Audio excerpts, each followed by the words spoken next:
अस्सलाम वालेकुम।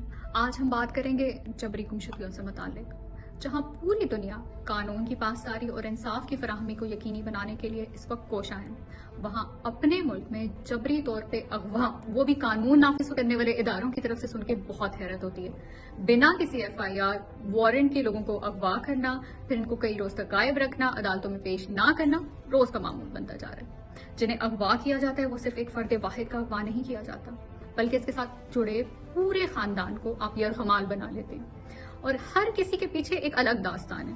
इनमें से अक्सरियत तो उन लोगों की है जो अपने घरानों के वाहिद कफील हैं। सिर्फ इन्हें इनके प्यारों से जुदा नहीं कर दिया जाता, बल्कि इनके अहले खाना को पाई पाई का मुहताज बना दिया जाता है। गोया कि हजारों खानदान इस शर्मनाक गैर कानूनी अमल की वजह से तबाह कर दिए गए। जो तलबा हैं उनकी तालीम अधूरी रह गई है, जो नौकरी पेशा है उनकी नौकरियां चली गई हैं, जो कारोबार करते हैं उनके कारोबार तबाह कर दिए गए। और इनमें से कई तो हमारे जाने माने, कई तो ऐसे हैं जिनके साथ हमने हकीकी आजादी की जंग में मिलकर जद्दोजहद की। वो सब हमारे बहन भाई हैं और वजह से अपने और इस कौम के हक के लिए आवाज उठाना है, एक नजरिए पे कायम रहना है और इमरान खान का साथ देना है। क्या ये इतना बड़ा जुर्म है जिसकी पादाश में आप किसी के पूरे खानदान को तबाह कर देंगे? कब अदलिया जुल्म और बर्बरियत के खिलाफ एक्शन लेगी? कब मुल्क पर से फाशिज्म के साए हटेंगे?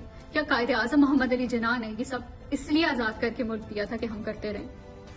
आखिर में यही कहना चाहती हूँ कि अब जो भी कर लें, हम ना अब डट गए हैं, और जब तक इस फरसूदा ताफुन ज़दा निजाम से छुटकारा हासिल नहीं कर लेंगे, हम चैन से नहीं बैठेंगे।